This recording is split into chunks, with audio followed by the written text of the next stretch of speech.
Welcome to Zandvoort for round 10 of the Wave Italy Apex Racing League GT Championship. You may have become familiar with this new version of the circuit this weekend, but we're heading back in time tonight to 2009 when this Dutch classic was scanned on iRacing. In the present, however, we have a couple of championships to decide. Nicholas Laubich has been able to outscore series leader ARL by 23, 23 and 26 points in the past 3 rounds, reducing the gap to just 30 with 3 meetings to go.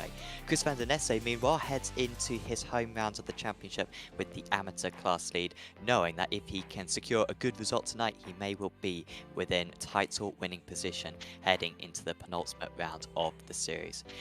Dane Baird is alongside myself, Sam Fitzpatrick, in the comms box tonight. Mark Trenter and Sam Kuma are working in the background to produce this awesome broadcast on Apex Racing TV, and a huge thanks to Andy Taylor, Christian Steenberg and Colin Weatherholt for producing our stunning graphics and video content for this series. Also thanks to Wave Italy, the title sponsor for the Apex Racing League GT Championship, for supporting the series and offering some fantastic prizes for the top runners in the Pro and AM Drivers Championships. Wave Italy's mission is to offer the best experience in driver simulation to a ever broader audience, with the aim of conveying the thrill of a real race to passionate and professionals of esports and sim racing. They offer extremely well-performing realistic devices, also suitable for corporate and private events, and their driver tuition base in Verona is really a fantastic place to improve your driving. Dane, this is quite an odd circuit on the calendar. We've visited so many GP circuits this season. This one very much against the grain, and so it's going to be something for the drivers to get used to. Yeah, they've got very used to these nice wide traditional Grand Prix circuits that we've been visiting for the rest of the season. Zandvoort is basically anything but that. It's narrow, very narrow in some places. It's tight, twisty, pretty difficult to overtake throughout most of the circuit as well. The only real overtaking spots are into turn 1 and halfway through the circuit, the part of the circuit that we're watching now. It was a stadium section in the Formula 1 round earlier today, with all of the temporary grandstands there. It was actually quite the scene earlier today in Zandvoort, but yeah, we've not got any of that here in iRacing. It is an older scan of the circuit. I believe it's 12 years old now. But yeah, it's some drivers love it, some drivers definitely hate it, and it's a very divisive circuit. Some drivers are quite good at it, but quite often we see drivers struggling a little bit. Well, we're going to have another look at the circuit from above here now with the track graphic, and let's take a look at what the drivers will be facing tonight. Located on the Dutch coastline, starting off at turn 1 with Tarzan, easily the best overtaking spot on the circuit, but that doesn't mean it's going to be easy for the drivers. Heading into turn 2, then huge possibilities, for instance, at the start of races here. The track tightens up massively as the drivers run in towards turns 2 and 3 with very little runoff on the outside of both of those corners too, so really nowhere to go if an incident does occur. So pile-ups pretty common here from my personal experience in official races. Up the hill then through the S's at turns 4, 5 and 6. Hopefully we'll be running single file by now, otherwise we're going to have some very cramped situations.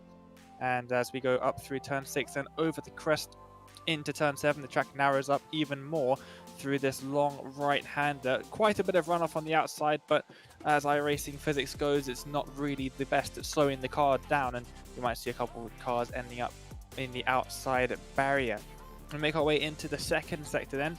Very slow, tight, twisty, and really an awkward complex of corners. Very easy to make a mistake with your line. It has to be absolutely perfect through here if you want to carry the speed that you need to in order to go quickly around here.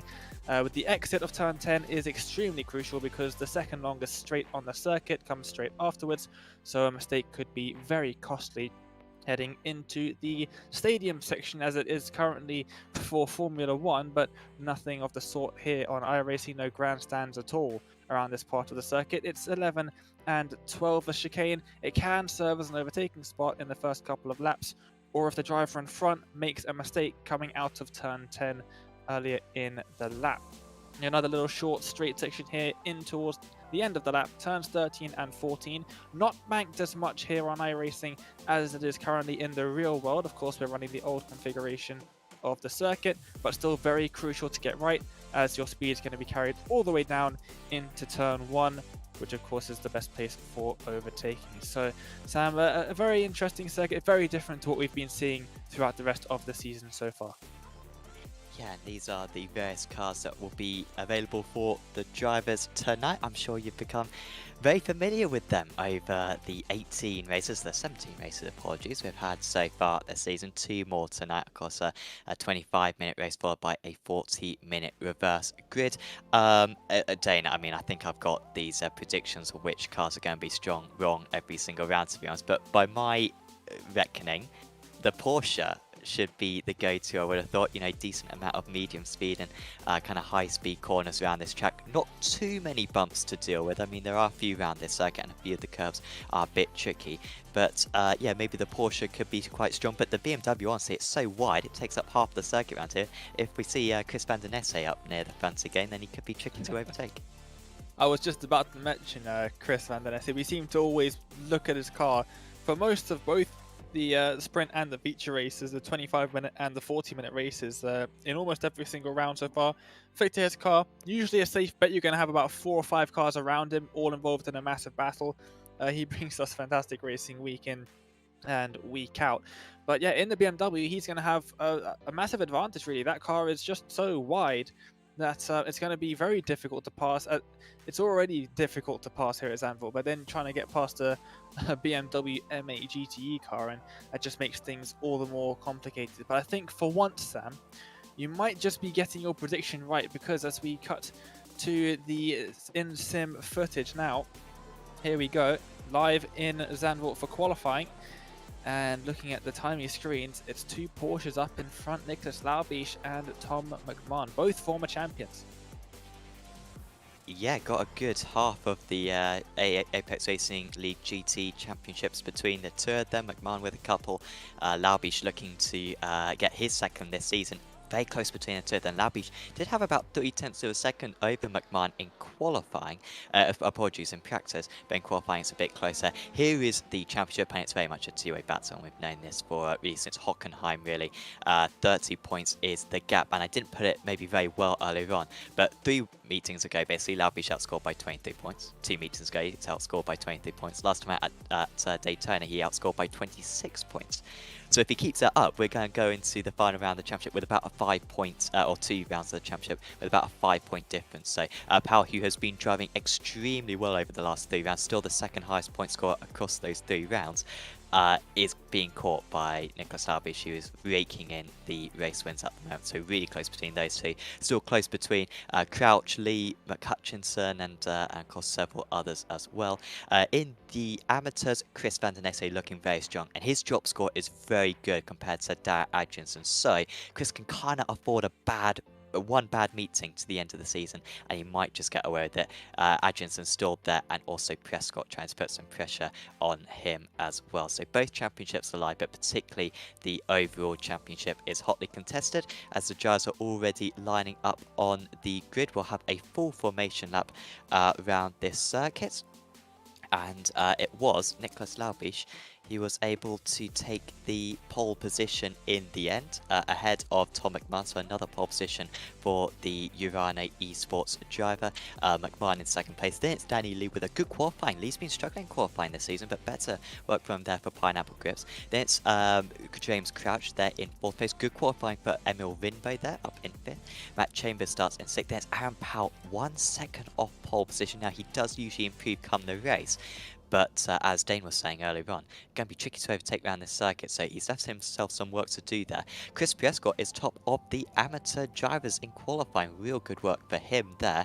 Dean Powell lines up in 9th. There's Tom Collins, Steve Burke, Kevin Kitzman, Mark Hutchinson with a little bit of a disappointing qualifying for him. Jensen Adjinson is in 14th. Then it's a bunch of amateurs. Colin McKenzie, Chris Van Der Nesse, championship leader, remember. John Tressida, David Gary, Angel Pedrero, Simon Kress, Nicholas Matthews, and then I think starting from the pits are going to be Tom Brown and Tom Bingham. David Bush, I think, will be starting on the track. So we've said this plenty of time. I think Monza was the best example there, and Daytona to a certain extent as well last time out, Dane. Aaron Powell leaves himself a lot to do in these race ones. He's been very good at making his way up through the order so far, but man, 7th position round here is almost like starting in 15th round, say a Monza, for example.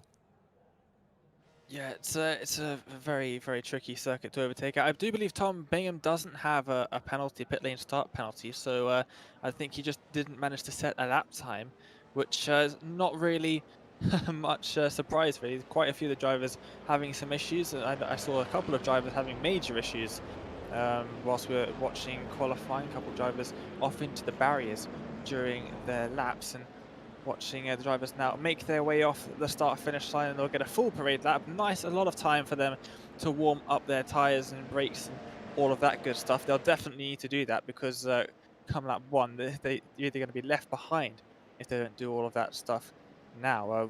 For the last couple of rounds, really, Sam, we've had very short pace laps, and we've seen quite a few drivers struggle with the cold tyres off the start. Yes, and if you do make a mistake round here, something that maybe we haven't touched on so far, there's very little runoff areas, at least in this first sector. You can see how you know very different turn 3 to what we have now, but it's still banked and there's still no runoff on the outside. So if you are going to lose the kart, then yeah, you could definitely be into the walls, bouncing back on, and maybe a pile up as well. We have seen it certainly in the other series in the past on Apex Racing TV. So do keep an eye out for that one. So McMahon heading into turn 1, I guess he's got to try to take advantage of those cold tyres, Dan. I mean, that's going to be his opportunity to overtake, try to get past Laobishi. You know, it's good from the start. It's not necessarily the absolute best, however. I imagine McMahon, with nothing to lose, of course, will be feeling very racy heading into Tarzan. Oh yeah, for sure. We saw in F1 that around the outside at turn 1 seemed to be the best place to go. It can work that way in Sim as well. Often the inside line maybe not the best place to go. You can carry a lot more speed around the outside of some of the corners here at Zandvoort, so we'll have to wait and see if we do get much overtaking, what the driver's preferred strategy is. But yeah, it's definitely going to be a very interesting start to the race because a lot of the drivers will know they're not going to be having too much of a great time in terms of overtaking throughout the race. So they're going to want to try and make up as many positions as possible here in the first couple of laps, if not in the first couple of corners. So it definitely does give perfect conditions for a bit of a pile-up, especially as you were saying. Very, very limited runoff, maybe 2 car widths of runoff on the outside of turn 2, really no runoff at all on the outside of turn 3. The track limits at turn 3 is as far as you want to go without touching the wall on the outside. So it's a very, very tricky part of the circuit to run multiple cars wide through. And if we do have something happen now in the first lap, yeah, it could end up very badly indeed for anyone behind. Yeah, and a quick word as well just on Danny Lee and Dean Powell, because they're qualified up in 3rd and 9th position respectively. I think that's one of Lee's best qualifyings of the season, so perhaps watch out for him off the start, because he does tend to improve as the cars just around this final couple of corners of the track. The pace car will be coming in very late around this track, remember, because the pit lane starts quite far down the start-finish straight. And so Labish will have to wait a while. It won't be the longest stretch into one, and that might allow Lee to just get underneath the Tom McMahon if McMahon can't quite nail the start. He's got a few of his teammates right behind him as well, so it's very important that he gets the jump. You can see he's just alongside. You want to make sure that you stay behind so you can still react to what the leader does.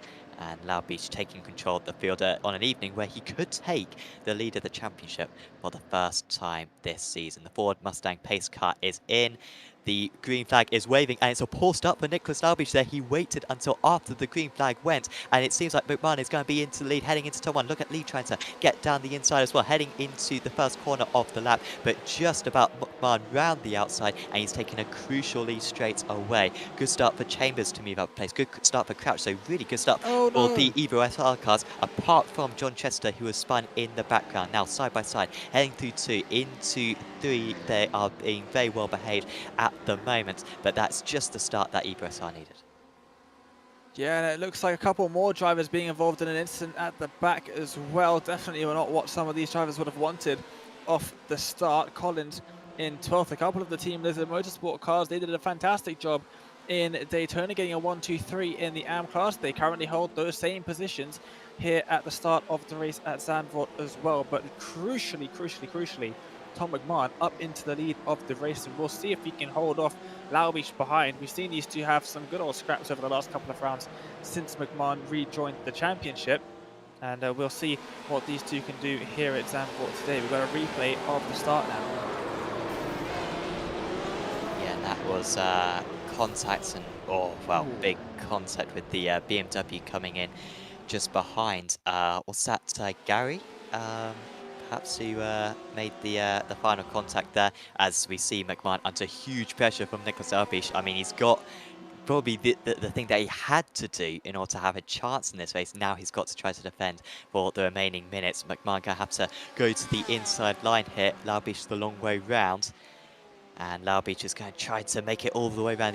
This line was very good earlier on in the Formula 1. I think Laubish is going to try to make it work again. Outside for 2, turns into the inside for 3. And this is going to be an exceptional overtake here for the Urano eSports driver if he can pull it off. McMahon has no answer around there. And it is Nicholas Laubish back to the lead. We were doubting him after that poor race start, but his pace was overwhelming. And he overtakes the 2-time champion.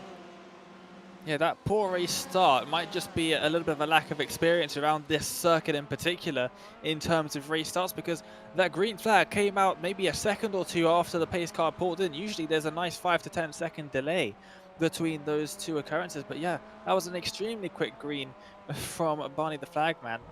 And yeah, Laubish caught off guard a little bit by that, and that's why he ended up losing the position in the first place. Lee almost got up his inside as well, and that would have been really disastrous for him, because he would have needed to get past not 1 but 2 cars, and not too sure if he would have been able to manage that. But one dropping down a little bit, more than half a second between the two of them at the moment as they make their way into the final few corners of the circuit. Colin's still running in 12th at the moment. No one has really gained or lost too many positions in the top 10 or so. It's near the back that drivers have gained a few positions from those drivers going off in the first lap. We'll see now the drivers start to spread out who's going to be more likely to make some overtakes happen, because all the cars spread out by around about half a second between every single one of them. There's a massive train forming, but are we going to see any actual overtakes happen? Yeah, it's looking unlikely at the moment.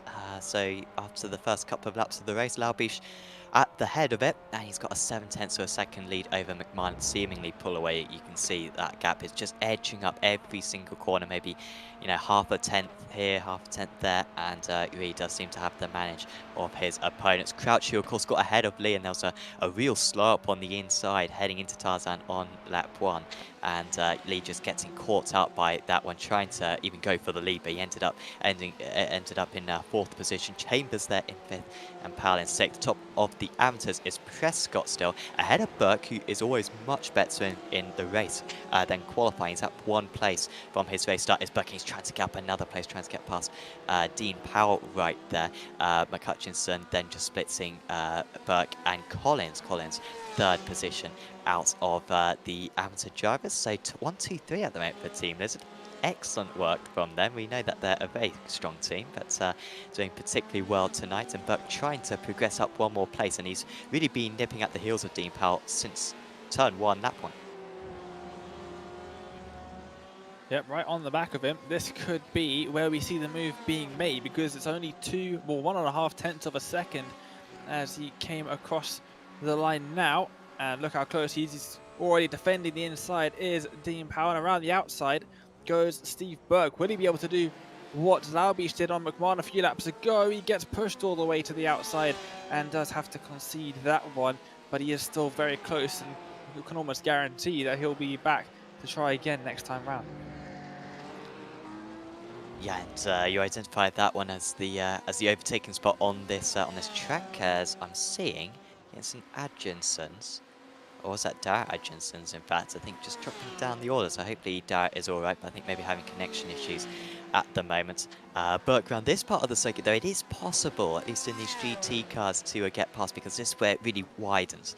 And if you kind of stick your nose up the inside, there's little that the defending driver can really do, but yeah, but really not close enough for one of those sneak attacks, honestly. If anything, they're not too far back off Prescott, so they stop battling, then they could catch up to Prescott, but I think they're happy to fight for track position soon. That's so important. Matt Chambers just ahead of his teammate Aaron Palin. We've known since Monza, and I was a bit surprised. I remember chatting to a couple of the drivers. I think it was Hutchinson on that occasion. I think McMahon kind of backed it up at Road America, Dane, that they are all behind Aaron Powell in this one. You know, if they can help out Aaron in any form, they can. Usually the drivers are a bit more discreet about that, but Ibris are very much, you know, made their intentions clear.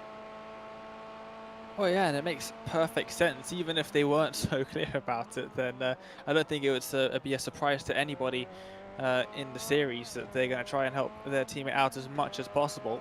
So much so as McMahon slowing right down at the end of the race at Road America. He was in front of him, just giving him an extra couple of points. And that could be crucial for the championship, as we're going to see now on the replay what happened to Jensen Adriansens. And that just tap of the grass on the outside of turn 2, entry of turn 3, and into the wall he went. And that's what happened to Jensen there. That's so unfortunate, but so easy to do here at Zandvoort. With the track so narrow, it's just too easy, really, to drop a wheel into the grass and around your car will go. Yeah, so I thought, yeah, he seemed to escape very quickly from that one, so back to the pits immediately. Does get a faster pair, so we might see him back out on track later on. In fact, well, he is still in the pits, so yeah, we'll see if he is too bothered about scoring some points if he possibly can. Here comes Collins on Hutchinson. Surprising that it seems to be Collins with the better pace at the moment, gained by a couple of tenths of a second earlier on in this lap, and Hutchinson, who had a particularly good Monza round, struggling at this very different circuit. And you can see how that Ford is struggling to get out of the chicane right there. Collins can't really do too much with this one, currently outscoring championship leader Chris van den Esse quite nicely, as we see Collins get into the draft. Can he try to attack him? I think he's losing time, as also Aaron Powell has just moved up to 5th position past his teammate. Not much of an overtake there because they are teammates. But, wow, this is going to be a long race for Tom Collins here, because he was losing time in this draft there, Dane. And that is something that you've got to factor, even around a circuit like this where, you know, it is all corners. If you can just trim out a little bit of wing, it can make racing so much easier for yourself.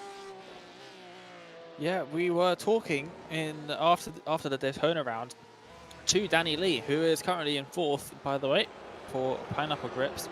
But yeah, he was telling us that setups are going to be really important here, as we look at some of the drivers. They're going to go for low wing and more straight line speed, but then they'll be slower in the I want to say infield. It's not the infield section, it's basically the rest of the circuit other than the start finish straight. And if you have more downforce, of course, you'll be quicker through there. So it's a very much a balancing act, and he reckons that there'll be a lot more differing strategies when it comes to the setups of the different drivers' cars than we've seen in previous rounds, where everyone's been running zero wing basically at Monza, Daytona, where having straight line speed is the most important thing out of anything. Here, it gives a lot more freeness to the setup of the cars. They can do basically whatever they want. If they want a more racy setup, they can take a bit of wing off of it. If they want to be quicker in the rest of the circuit, then they can add a little bit on them. I think that's what we're seeing there with Collins and Hutchinson. Hutchinson's going faster in a straight line than Collins behind him in the draft. I think Collins has a lot more downforce in that car, has a lot more wing. I'm already jumping ahead 15 minutes, but do you think if the order was like this heading into the final lap of the race, as here comes Binbo underneath Chambers, nearly. Chambers struggling a little bit at the moment, it seems. But do you think McMahon and Crouch would slow down to let pass down Powell if we got to this situation on the last lap, or do you think they'll keep their throttle up? I don't think they've slowed down at Daytona, to be fair, but they're a little bit kind of closer bunched in this round. I think there were a couple of other drivers in between, maybe between McMahon and Powell. Also, I think McMahon was fighting for the win, which would have taken significantly more points off Laubeast than giving Powell an extra position would have. I think that's what the thought process was there. But I'm not sure. I think with Danny Lee there, maybe. But my biggest question is, Powell... Oh, Hutchinson? Is he off the circuit? He was off the circuit and he has lost a lot of time. Oh, and he's damaged as well. He's had a trip to the wall. has Mark Hutchinson. Where is that? That's coming out of turn 10, so he would have had an off. Has he run wide out between turns 8 and 9? That's where I normally get damage at Zandvoort, is running wide there. It's so easy to do. That section of corners is probably my least favorite of any on the calendar on the ARL GT season. So I wonder if that's maybe what he's done. Oh no. Well, oh, there was a tap. It was a tap, wasn't it? From Steve. No, Tom Collins. My bad. And so they were very close to one another, wide part of the circuit, and I guess Collins just expecting as well to take a wider line there. But he didn't. And that has cost them bad quite significantly. But by the way, and something we haven't really touched on, apologies for not touching on it so far, but Dara Edginson is not around tonight, which is a big thing in the championship because Dara headed into this round of the championship second place. He led the series earlier on in the championship, but unfortunately has missed a couple of rounds, also had some other non-finishes. And so with Dara not around tonight, that pretty much ruins his championship. You see an Adjans at the bottom there, but that is of the Jensen's variety. So that is a big moment for the championship, and of course that really does leave Chris Prescott to try to chase down Chris Van der Nesse in the championship. Currently, Prescott much ahead of Van der Nesse, so he's doing a good job at it. As we see, Pedrero getting overtaken by Bush right there, so the lunatic racing Joe, who did lose his front end on lap 1. I think he was the one who made contact with Mackenzie on the first lap, but you still got quite a lot of pace in that M8. That's a really, really odd-looking BMW M8, isn't it? It's almost not recognizable. Very, very odd view that we've got of that car. Quite significant damage to the Lunatic Racing BMW there. I think this might be the closest we've seen Chambers and Emil Vimbo there coming out of turn 3. But then the gap increases slightly there. So I wonder if maybe they're running some different setups as well, with different amounts of wing and downforce on those cars, because as you're coming out of turn 3, looks like Chambers just sort of extends that advantage, the very small advantage it must be said that he has over Vimbo, just ever so slightly extends it coming out of that corner. And we'll have to see where Vimbo gains back the time, because almost every single lap coming into turn 3, Sam, we've seen them either side by side or very close to being side by side, or almost touching each other, pushing Chambers around the circuit. Yeah, that definitely seems like their car is faster as Burke is still trying to get past Powell. Man, some of these battles, I've just been going on since the start. To be fair, Vinbo wasn't right on Chambers' tail since the start, but I mean, it's still been a good kind of 5 minutes or so. Really, ever since Powell got past Chambers has been under pressure. So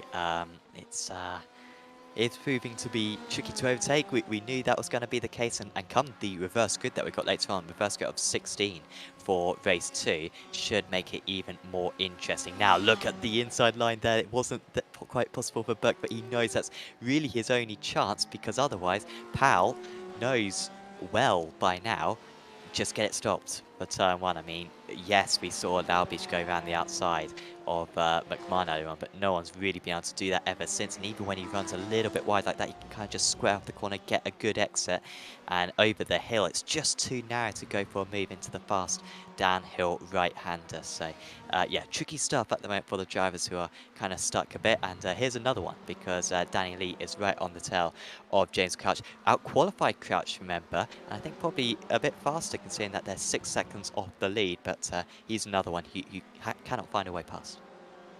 I'll tell you what else they can't find is luck. These two drivers have been consistently very, very quick. And I think for the last 4 or 5 rounds, both of them have had tremendously bad luck. And that's cost them quite a few positions. Whether it's just small self-inflicted things like running a bit wide and maybe going off the circuit, losing some time, or just stuff completely out of their control. These two drivers, James Crouch and Danny Lee, have had terrible luck over the past few rounds. So looks like these two are starting to try and redeem themselves, running very nicely indeed, 3rd and 4th, and we'll see if they can continue this for the next 9.5 minutes or so. As Crouch does seem to be having a few connection issues though. He's sort of dropping out every now and then. Hopefully it's nothing too bad and we will see him make his way to the end of this first race. But Lee really putting on the pressure there. Less than a car's length between them and almost looking to try and go around the outside of him through turn 3. Yeah, it's a good line there from Lee.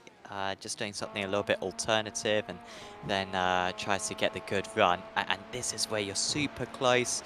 Oh, this would be a super ambitious move. But again, you know, Crouch really doesn't have to make much of an effort there. He just moves into the middle of the track, and there's no way to do it. And then very tricky for Lee to kind of pick his turn-in spot there. And then this is kind of the part of the circuit where you can go for the surprise move. Lee usually quite cautious in his racecraft, and I mean, you're saying how unlucky he's been in the last 3 rounds. I'd argue he's been unlucky for the past 9 rounds since the very first round of the championship, because he's always very quick, and yeah, has not really had the rub of the green. And that could have so been a pun with Ibra SR Green, but I will avoid it.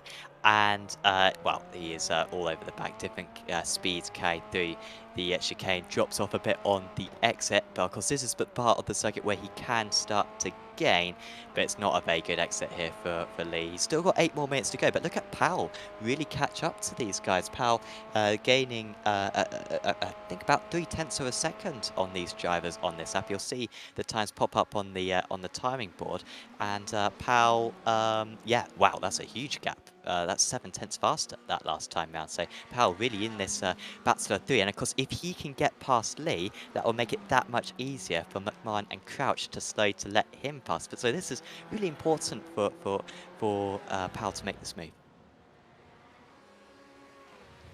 Yeah, like 4 out of the top 6 drivers there, either SR, they're all going to try and help each other out as much as possible. And they're all very close together as well. Crouch, Lee, Powell, and Chambers lead the odd one out there in a Pineapple Grips car. And I think he might be feeling a little bit outnumbered in a few minutes' time when Powell and Chambers catch right up to the back of them. But looking a bit further down the field, and we've got Hutchinson with a little bit of damage to the front of his Ford after a little bit of a shunt into turn 10, and Tom Brown as well in the Autosport black driver, and he is trying to get past the Ford in front, but as we've seen with Collins, it's not particularly easy to do so.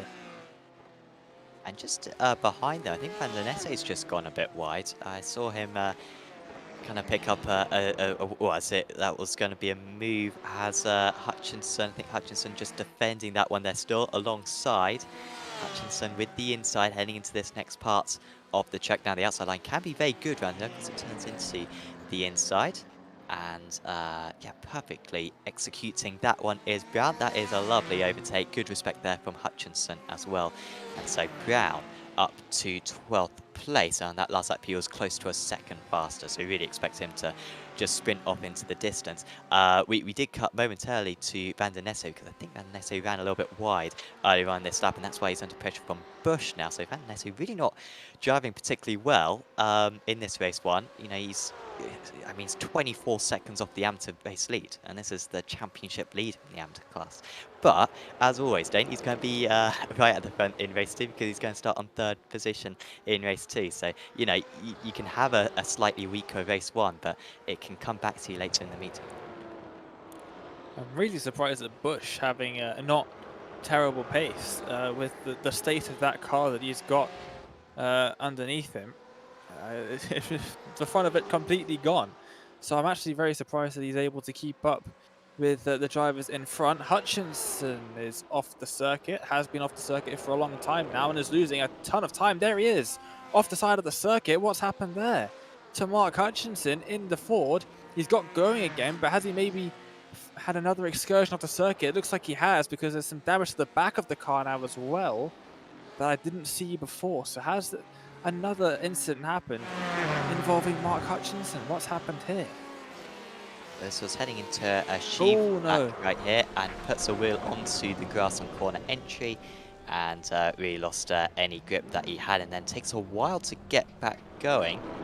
I guess minutes. It's not particularly unusual. Tricky to get these GTE cars back going. Needs to use a little bit of clutch to get the revs up once again. And, well, Hutchinson making this one a little bit tricky for himself. To be fair, the incident earlier on was not his fault, but that one most certainly was. However, he's now second place on the reverse grid. Now, I don't think that was intentional. If so, brilliant disguise. He should be a spy or something, because he could have fooled anyone there. As Burke has got past Powell meanwhile, and that is a move that is 20 minutes and 50 seconds in the making.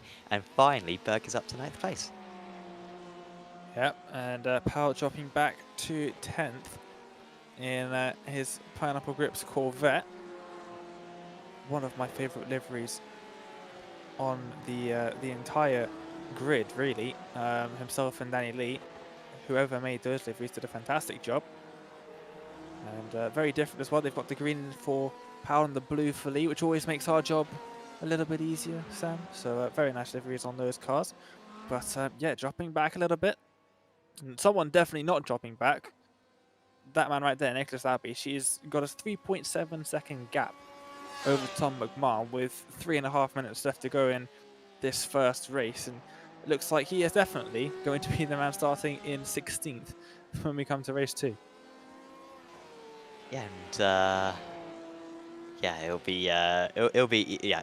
I mean, we always doubt, or at least I always doubt, whether Laubish makes up those places. But then he's up to 6th place after after lap 1, and you kind of think, oh, he's gonna do another double. I think he's got 3 doubles, and it's really difficult to appreciate just how tricky that is. And I know that it is a 40-minute race too. You know, it's one of the longest kind of race 2s that we have in all of our Apex Racing League formats. But it is still so impressive that he's able to get to the front there. It just does show his pace and mainly his racecraft, which I think has really come to the fore this season as maybe something that he's doing even better than he did last season. He certainly had the pace. I'm not sure if he has got any quicker, honestly, but I think that racecraft and that consistency has been really phenomenal as the season has progressed. Powell, Lee and Crouch even closer to one another. And look at Chambers as well. Chambers kind of figuring this circuit out. He's managed to drop Vimbo, so he's looking much stronger. And these 4 are going to be really nose to tail. Just a bit of a theory here, Dane. Do you think Crouch is backing up Lee to help Powell? I keep on, you know, jumping on this train. I'm going to ride it all the way to the end of the race, but I think that's a possibility. I wouldn't put it past him. It's one of the safest places to do that because, of course, being Zandvoort, it's one of the most difficult places to make an overtake, so he can pretty safely back Lee into the driver behind without any real consequence. That was fantastic. Lee going to the inside. Oh no! Powell spins it around, half spin, into the infield, and all of Crouch's hard work of backing Lee into him has come for nothing, because he drops down to 8th now, behind the AM leader of Prescott, behind Emil Vimbo, behind his teammate Chambers. So that's very unfortunate for him. He won't have any damage from it, but that's just more points down the drain that Laubish is going to gain on him. Well, the gap was 30 points heading into this round. I'm now just seeing what the points difference will be now. So 70 points for Laubish out in front, plus probably a bonus point as well, because he's been so clean throughout this race. So I assume he'll get the bonus point. And meanwhile, 8th position for Powell, presuming that he can't get past Prescott, would be a mere 45 points. So that would be 25 points gone. It would be a 5-point gap heading into race 2 this evening. And Aaron Powell, who's led what I believe is the entire season. He certainly won at Watkins Glen, of course, earlier on the championship, and it kind of stumbled around a little bit, and then between kind of rounds 3 and 6, he really managed to extend it. Then since then, it's been coming down. But wow, that is almost the gap gone, and really the first mistake I can think of Aaron Powell making this season. Yeah, he's definitely been one of the more consistent drivers, very consistently finishing on the podium of races. As the white flag is being waved, they are on the final lap, of course, with only 3 seconds left on the timer. And down the insides looking, Emil Vimber on Matty Chambers, but not quite able to make that move work there into turn 1 at Tarzan. And that is basically the last place you can make an overtake on the circuit. So Vimbo will probably have to settle for 6, can try and pressure Chambers into a mistake maybe. But other than that, that looks just about set for the rest of the drivers in front of them as well. Laubish almost 5 seconds as the gap is gained, 1.7 seconds since we last looked at them. An absolutely fantastic drive so far from the man right out in front. But yeah, Powell usually very consistent, always finishing on the podium in at least one of the races. The problem is Laubish has been even more consistent at winning everything. He's won a race in every single meeting except one meeting out of the meetings that he's attended. And in most of those, well, a fair chunk of them, I think it's 3, it could possibly end up being 4 after this round, he's won 2 races. So he's had a fantastic season so far, has the Urano esports driver. And quite honestly, it looks like there's it's not going downhill from here, as he's going to come and take the win in race number 1. Yeah, phenomenal drive once again from the Urano esports driver. Laubish takes race 1 of the evening. McMahon in second place. Crouch will beat Lee, and well, it'll be interesting to see what Crouch's tactics were at the end there. Bimbo picks up a slowdown right at the end. He cut the chicane way too much, so it had to slow down. Keeps 6th position there, which is one of his best race 1 results of the season. Prescott wins in the amateur category. That's a fantastic effort from him, and it's actually a Team Lizard 1-2-3, which is really remarkable stuff from that team. So congratulations to those guys for being able to lock out those places, and crucially dropping Van der Nesse down a little bit further, which may well give Prescott a better chance at the championship, heading into the final 5 races of the season that we've got remaining. Of course, if you have enjoyed this video, make sure to tune in for race 2, which is coming up in just a bit. Leave a like, and of course subscribe to Apex Racing TV so you can see our other 20 streams which are going live every single week. We've got Rallycross, we've got ovals, you know, NASCARs and stock cars. Of course, every single road driving as well, from single seaters, prototypes, GTs, touring cars will be back soon as well. Even Indy cars, I think, are going to be making their return on Apex Racing TV. So much stuff to watch, and do make sure to subscribe to the channel, and also check out our Facebook, Instagram and Twitter pages as well, so you can see highlights and updates of everything that is going on Apex Racing TV. This championship is sponsored by Apex Racing Academy, who are offering some super prizes for many of the drivers. And before race 2 goes live, we are going to show you a bit of a trailer about the services that they provide. So we'll be back with you here in the Wave Italy Apex Racing League GT Championship in just a moment.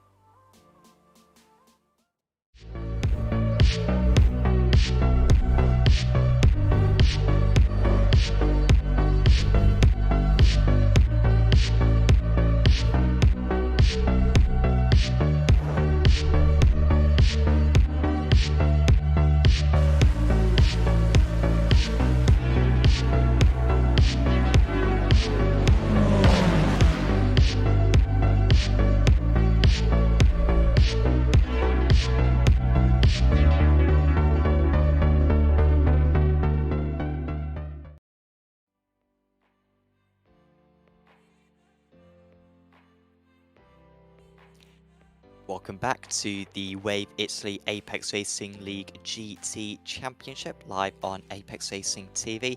That was just a bit of a trailer for Apex Racing Academy. Huge thanks to them for offering £1,730 of prizes to the driver champions this season, and the top teams as well for that matter.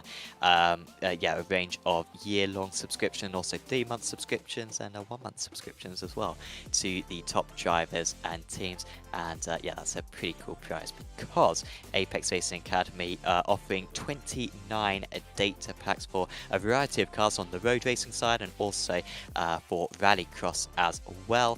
And each of those data packs including setups, track guides, weekly group coaching sessions, and it's also integrated with virtual racing schools. So if you want to get coaching from some of the best drivers in all of iRacing, do check out apexracingac.com to get yourself a subscription.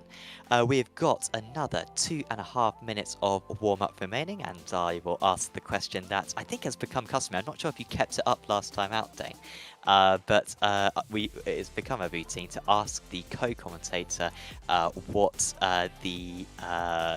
going to win race 2. the picks have been very strong recently. Who are you going to go for this time?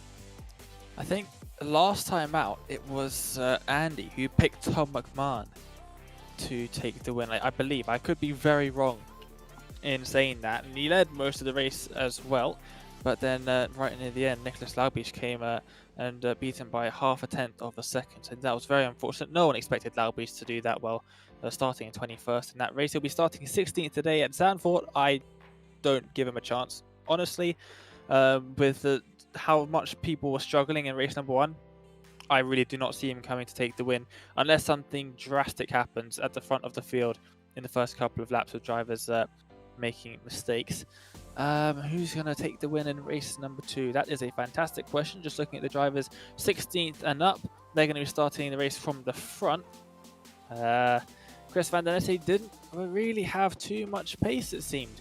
I'm not sure if there was any damage involved in that, but his pace didn't seem to be particularly fantastic.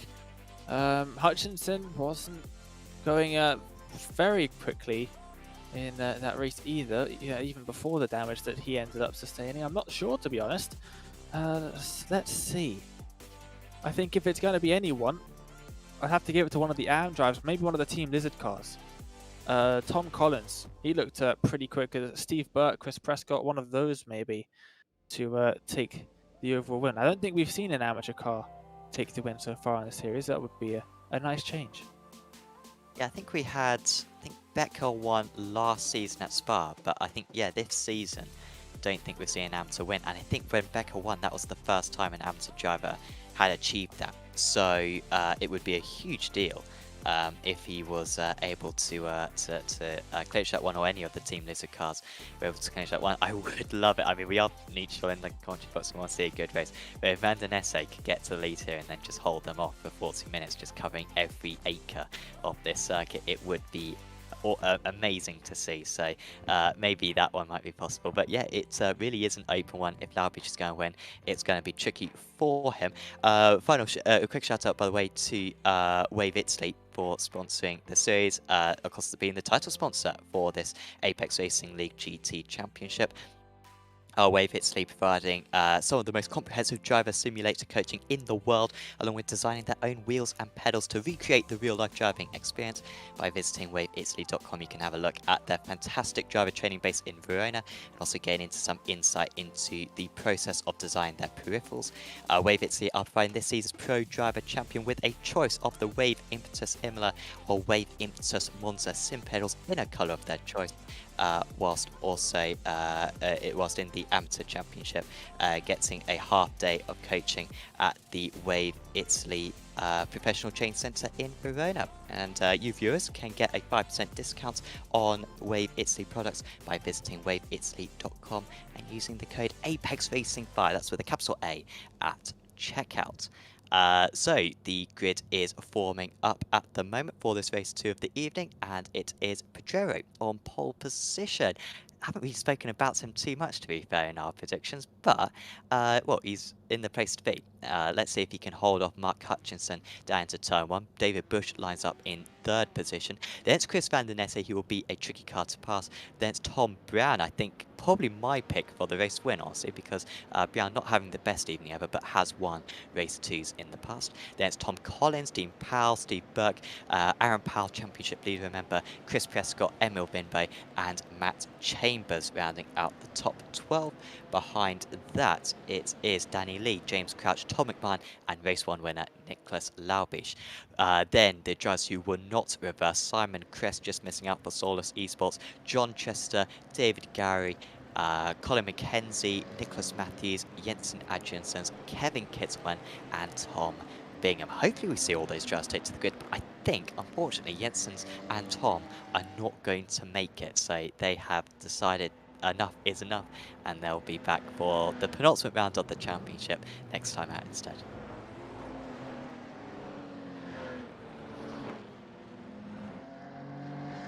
As we round the formation lap for the preparing for race 2 of the evening. Of course, 40 minutes in this one. No pit stops. The drivers have complete free reign over their setups. They can put as much fuel into the car as they wish, and that should be quite an advantage for some of the drivers potentially. And yeah, we'll see what happens by the end of this one. Potentially tyres, you think, Dane, could play a part? You know, this is quite a high demanding circuit on the left front in particular. Do you think we might see some drivers kind of struggling with that, particularly in the middle sector by the end?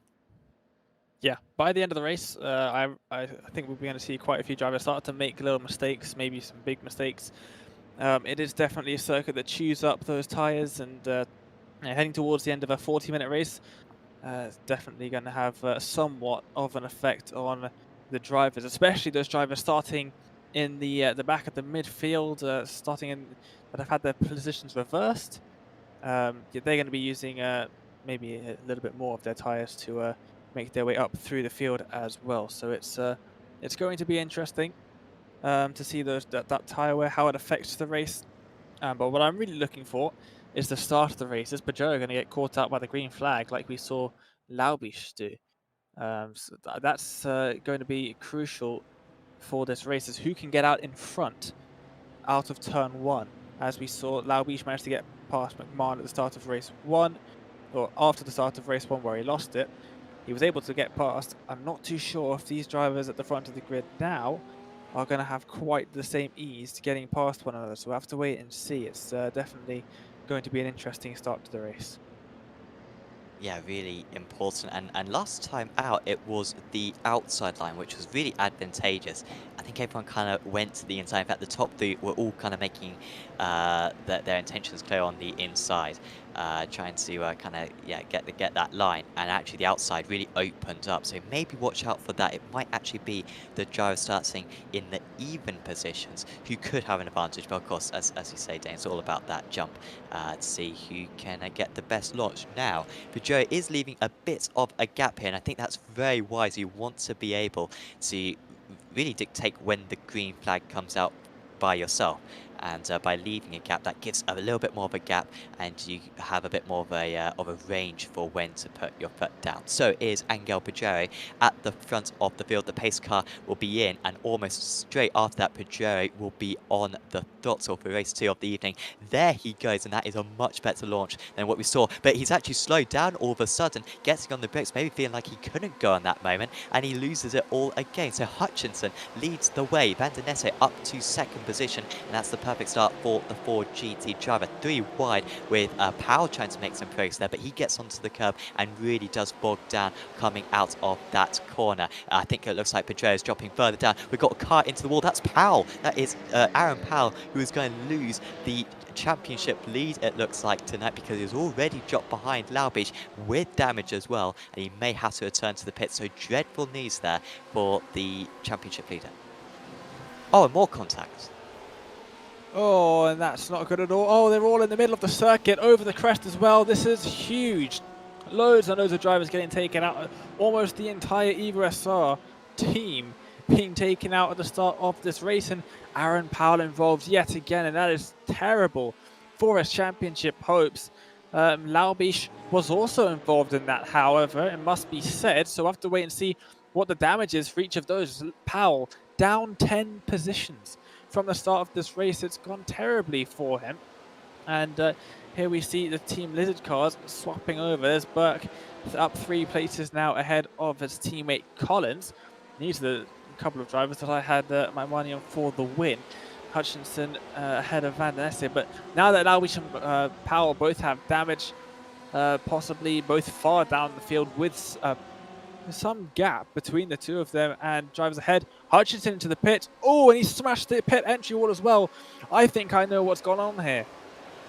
I think that Pedrero has potentially given him a drive-through penalty or a stop-and-go penalty for the start when he dropped back. The green flag hadn't gone yet. As off the circuit, that's in November, making contact with Collins off the circuit. But going back to Hutchinson, he's into the pits, taking what looks like a drive-through penalty. He's now back out of the pit. He wouldn't have had any damage, but he was ahead of Peugeot when the green flag dropped, and crucially, over the start-finish line as well. I think that's given him a penalty.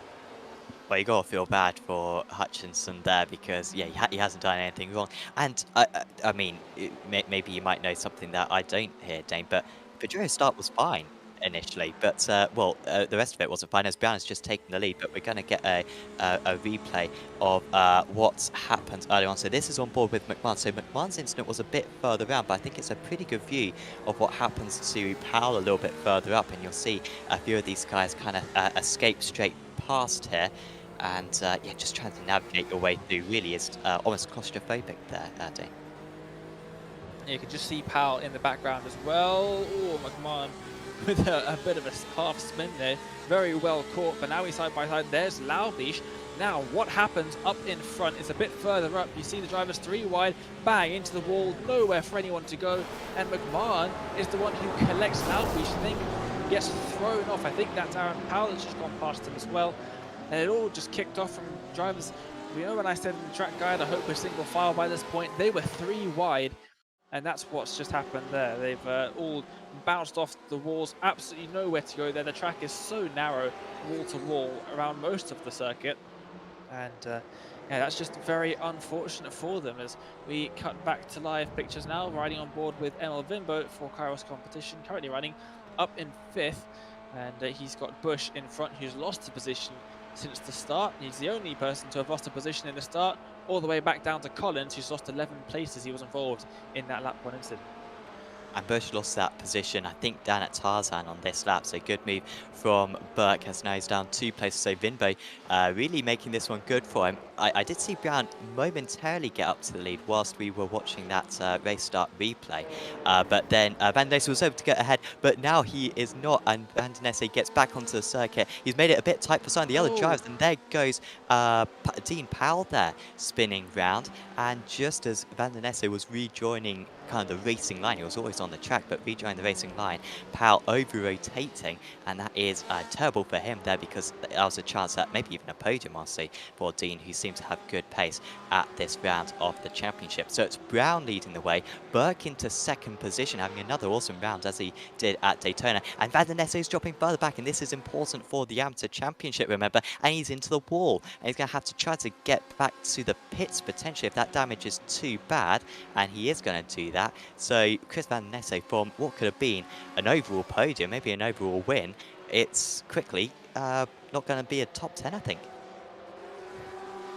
Yeah, it's really not been a great start to his race at all. Only 5 minutes in, remember, we've still got 35 minutes to go, and yeah, really not the best start to a lot of people's races. A lot of people basically out of contention right from the start. Laubish up into 10th, so he's had a little bit of a better time since the very start. Some damage to the car, but probably won't make too much of a difference for him because straight line speed is what usually gets affected by that, and straight line speed is not really an issue at Zandvoort.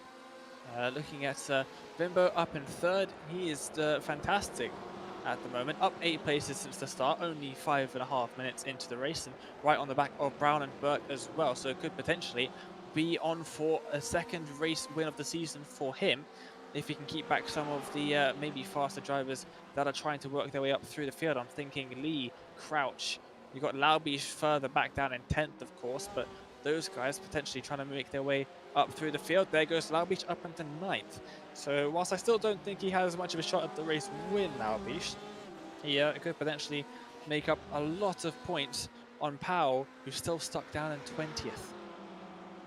As there goes Lee just nipping up the inside of Bush. Lee could potentially win this race, up 9 places, and with a very clean car so far. Crouch is looking quick as well. Of course, Crouch was quick in race 1, but as far as we're aware, he was deliberately driving slowly in order to back Lee into the pack. So I think both these guys are very evenly matched, and only 4 seconds off the lead of this race are the 2 of them, so they will continue to move up. Van der Nesse, has he had another off? Because I'm seeing him off the track in 20th position, and you only get 1 fast repair in this series, so once you get damage and you use that fast repair, you need to make sure that you don't have another off, and unfortunately that is kind of what he's doing at the moment, so big problems for him as we see on board now Burke versus Vinbo.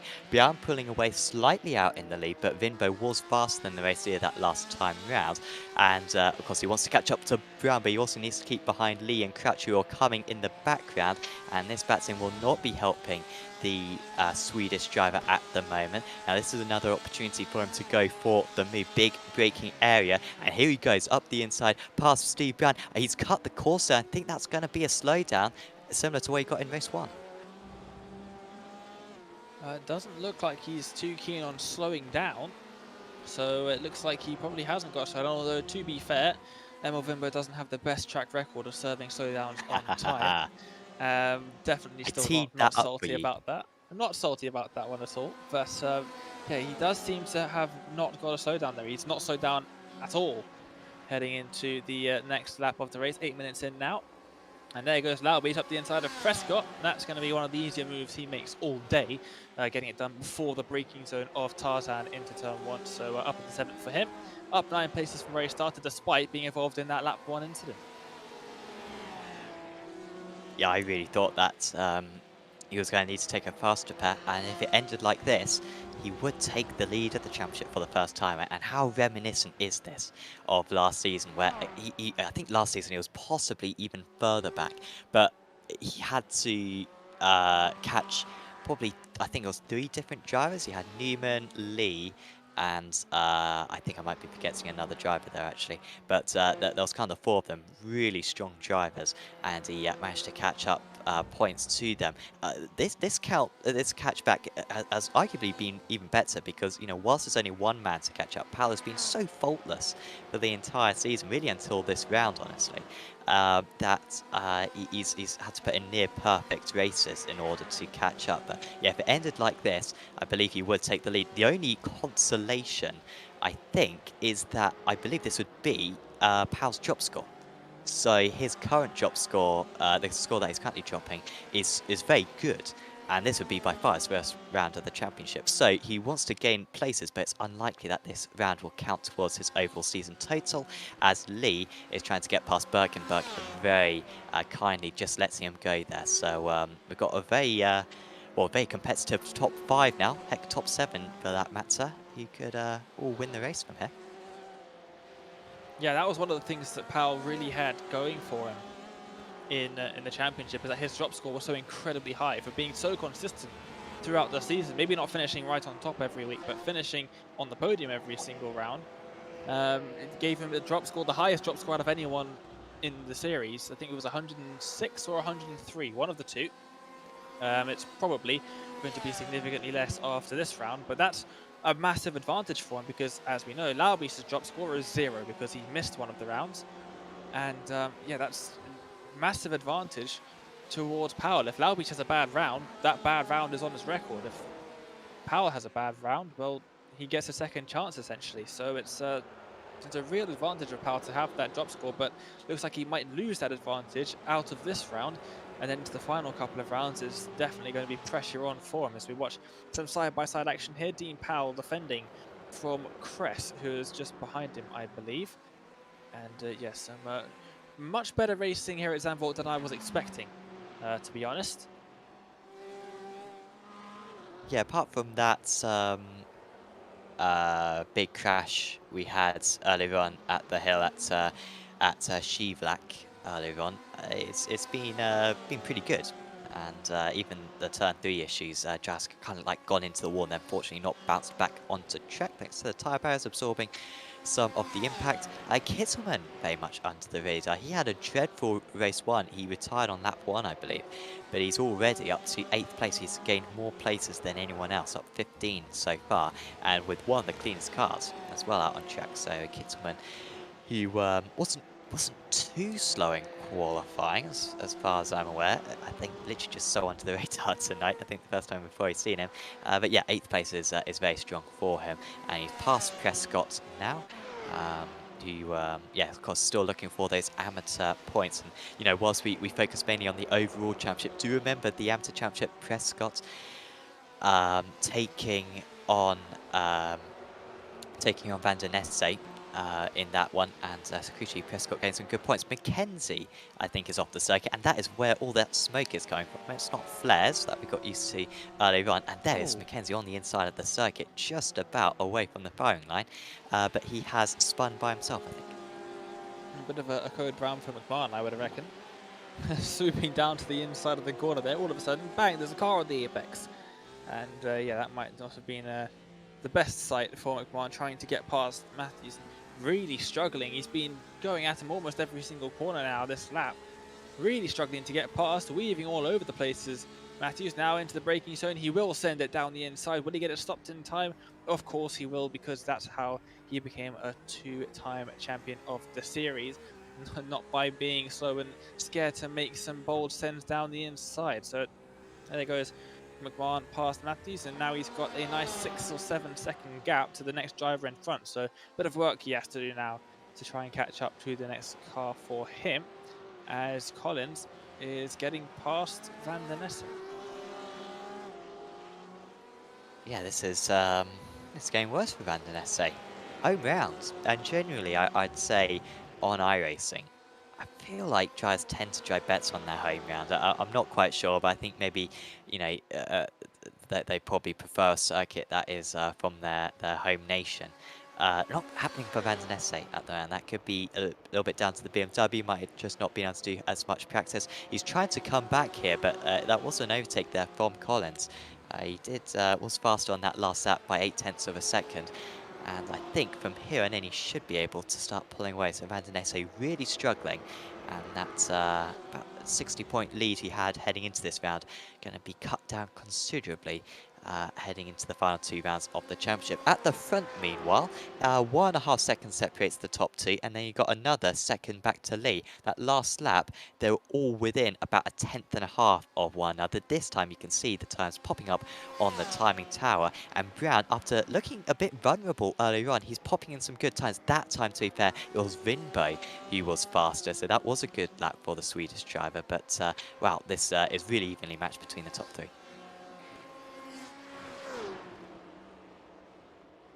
Well, we've got Gary's had an on and off season, I would say. He's shown some promising pace in some of the rounds in that BMW. One of the few drivers to be using the BMW. Then all of a sudden, every now and then you just see him off in the wall somewhere, and quite often in some of the rounds. And that's a little bit too often for his points tally to be anything like some of the other guys in AM who've been so consistent. I'm thinking about the Team Lizard Motorsport guys. They've been so consistently in and around that top 10 in both race 1 and race 2 throughout the whole season. They've done a fantastic job, those 3 guys there in their Porsches. And it looks like Gary's just got past Tressida. So up into the top 10 he goes, and he'll have his eyes set on one of those Team Lizard Motorsport cars. This time Prescott is the next driver on track for Gary to try and get past. Meanwhile, it looks like Emil Vimbo might be catching Brown at the front of the field. 1.3 seconds is the gap between them now.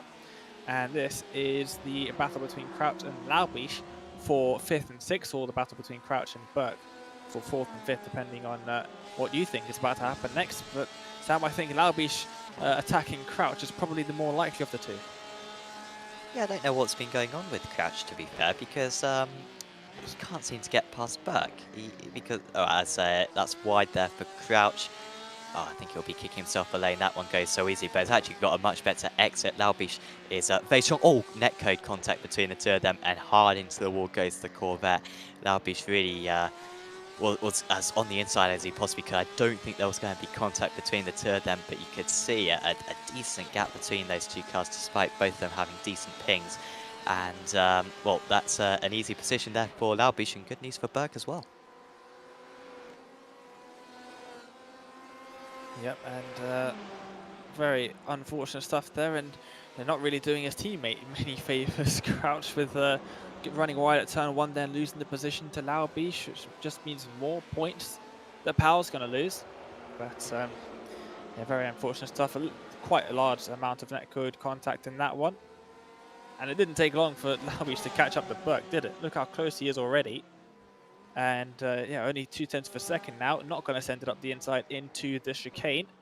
But I'm sure when we get round to turn 1, that is definitely going to be a move being made as quickly as possible. And then he'll try and get onto the back of Lee. And with 23 minutes still left in the race, I may have been wrong. about Lao Beach. I think he might have a chance at winning this because he can see on track the leaders, which after what happened on lap 1, I didn't think was going to be possible. But here he is, up into 4th position. Well, yeah, this is strong stuff. Now the final 3 are going to be by far the trickiest 3, and none of them really with anything to lose. I mean, I say that I think you could pretty much apply that to anyone in this series, to be honest, who isn't, you know, fighting for a championship, which is about 4 drivers. Matthews has had a bit of an issue, but that's the gap then per lap, and you can see on most laps, Laubish is 0.6 of a second faster when he has clean air, it seems. So the gap is currently 6.2 seconds. So that's 10 laps. They're currently lapping at 1 minute 30. So 15 minutes, by those very rough estimations, will leave him 7 minutes to go in order to get past Brown. Now, of course, that's very oversimplifying because Vinbo is in between them and Lee is in between them as well. But yeah, he's on target to catch by the end of the race. Yep, we'll have to wait and see what happens there. Just under halfway through the race, so still anything can happen. Laubish could suddenly make a very uncharacteristic mistake and send it into the wall. We never know in the Apex Racing League GT Championship. But Brown, Vimbo and Lee stagnating a bit, not really gaining or losing time relative to each other, but all the while Laubish catching them 10th by 10th. Looking a bit further back at Prescott, who's, I believe, just given a place to crouch, who was, of course, involved in that contact with Laubish a couple of laps ago and now trying to fight his way back up through the field. He is up into 8th at the moment and now looking ahead at Kittleman in 7th place. Haven't seen too much of Kittleman throughout the event so far. I actually didn't even know he was on the circuit, but he is battling with Bush at the moment, who is going to be much happier with the state of his BMW in this race than he was in race number 1. And these two drivers have a whopping 10-second gap, or 9-second gap, between themselves and Berg, leading the AMS race at the moment in 5th place overall. Yeah, we don't have a an amateur teams championship, unlike last season. But if there was one, I think Team Lizard would be dominating it, honestly, with the amount of points that they've been collecting. Frankly, I'm surprised they're not closer to the tights at the moment. It's Evo SR with quite a comfortable advantage in the Teams Championship. I very smartly closed that tab that I had open. But Evo SR leading the way and yeah, about 600 points clear. I think they've got 1,900, the next closest, with about 1,300. But, well, this might promote Team Lizard into the top 3 because, yeah, they're scoring good points. Of course, 3 drivers per team in this series, but only the top 2 scores from each meeting count towards your score. So it's an advantage to have 3 drivers, but if you only have 2 drivers, it's not the end of the world. You can still very much fight for the title, as we've seen in many Apex Racing League series in the past. So yeah, it's very good to enter for anyone out there, as here comes Kittleman up to 6th place, and Bush did not fight that one too much. Good straight line speed there in the Indy Auto Sports car, and he is passed. Meanwhile, Aaron Powell is kind of just getting to the outskirt of the pack after that fast repair he took earlier on, and one of his first victims is going to be Simon Kress here. Needs to get past nice and quickly here past Kress so he can really attack the drives ahead, and I think after getting underneath through Tarzan, this move should be nice and easy for him. Yep, very clean as well for Powell to get up a place there. But still a very long way to go to try and catch up to Laubish, and very unfortunately for him, he doesn't have the world of time to do so. Only 18.5 minutes left in the race, and Laubish not catching up to the leaders as quickly as I was expecting him to. He's only gained 0.4 of a second since he got past Burke, or since we last saw him, a lap or so after he got past Burke. But yeah, Vimbo losing time to Brown in front, falling into the clutches of Lee. So Lee not dropping back from the lead, but Vimbo most certainly is, and is now under some pressure. You can see Laubish there in the background as well. So this is starting to heat up a little bit between these two, and if they start battling, well, that's going to allow Laubish to catch up significantly quicker. Yeah, odd lap that time round. So Brown wasn't quick. I mean, you would have seen it on the timing tower that Brown was not quick there with a 33.4. But Vinbo with a 33.8, that's 1.3 seconds slower than his best lap time, so an error on that lap. Lee kind of doing just the lap times that these guys have been doing on the most part with a 33.1, and then Laubish really showing where the pace is with a 32.7. As, this is McMahon past Pal, and we're going to have the confusion now of the Pals battling one another. Dean ahead of Aaron at the moment. McMahon though up to 12th position now. But yeah, so a bit of an odd lap there, and that's really cost Vinbo. And of course, if Vinbo and Lee fight, then that is going to invite Laubish to catch up, as Bush is going to be overtaken by Crouch here. Crouch who hasn't made the overtakes very quickly so far tonight. In fact, of course, Crouch collided with Laubish earlier on. That's why he's so far back. Had a long battle with Burke. Why he's having to try to get back past Bush at the moment, but he is finding it tricky to do so. Of course, the racing so far tonight has been absolutely brilliant. One of the best rounds of the championship, I think, so far, this one, with its unpredictable nature. Make sure to leave a like on this video if you've enjoyed it, and of course, subscribe to Apex Racing TV, along with checking out our social media pages as well on Twitter, Instagram, and Facebook, where you can see highlights from all of our different series. Maybe that pile up on lap one might just get a feature, I think, as we tune in on Crouch. Surely just a matter of time here, and Tarzan could be where that move is made, and he's finally up to 7th position. So good work there from the Evo SR Green driver. Not too far off Kevin Kittleman either, so could try and make his way past the Indy Autosport driver as well. But Burke is a good 10 seconds up the road, even 11 seconds now, really, up the road. So I don't think that's the 5th position is within reach for Crouch, unfortunately, but he could try and get up into 6th before the end of the race. Around about 15 minutes left to go, and we're side by side up the hill through the S's, turns 4, 5, and 6th. That is McMahon getting past Gary, and up into 11th place he goes. Of course, another one of the drivers involved in that massive pileup on lap 1. Did go down to the pits, get a fast repair, and he's back on circuit and is gaining positions at a rapid rate. He's now got a 5-second gap between himself and the Evo SR green car, his teammate, of Trester ahead of him. So we'll have to wait and see to see if McMahon can get up into the top 10 by the end of the race.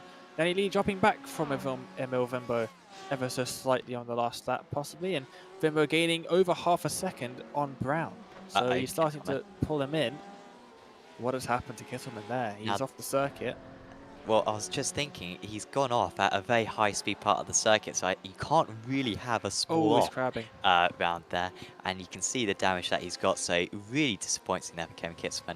Was driving very well after a disappointing race 1, and yeah, that's really ended his chance of a good result and promotes everyone else behind him up a place. Good news for, well, for all of those drivers. Lee almost underneath Vinbo there. Couldn't quite get it done, and just bouncing a little bit like that is going to put Vinbo off, and yeah, might cause him to yeah, give a bit of respite to the leader. As there goes Hutchinson, and that is on Mackenzie that time. Kitzman just coming out of the pits after that fast repair behind those two drivers. I don't know if we get a replay of that for Kitzman, because I can only imagine that he's gone off at the penultimate corner and then struggled to get the car turned, and yeah, pretty easy to predict, and hard into the wall there, no tyre barriers to try and soften the impact. Yep, and it's not the heavily banked corner with the safer barriers on the outside like we see in the current day with the new renovation to the circuit.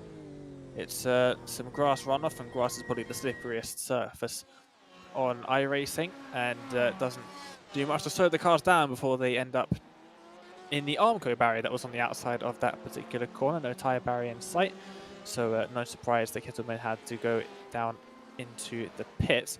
Look at that gap between Lee and Laubish, 7/10 of a second. He's caught right up to them, and 13 minutes left in the race. It's not impossible, you'd think, that he might be able to get past Lee and Vimbo, and maybe have a crack at Brown as well. We will have to see. But Kittleman now out of the pits, has got past Colin McKenzie, as Hutchinson did a lap ago. So now riding on board with Nicholas Laubisch into the middle sector.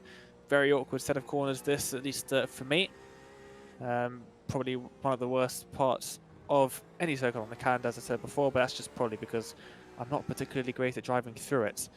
Very odd line that you've got to take through turn 10 especially.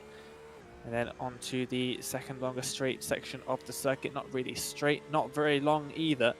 It just shows how little straight sections there are on the circuit. It's just corner after corner after corner.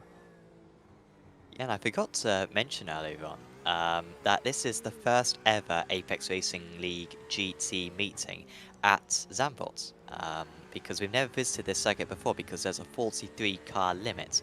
But we deliberately put it at the end of the season just so that, you know, the participation naturally drops off.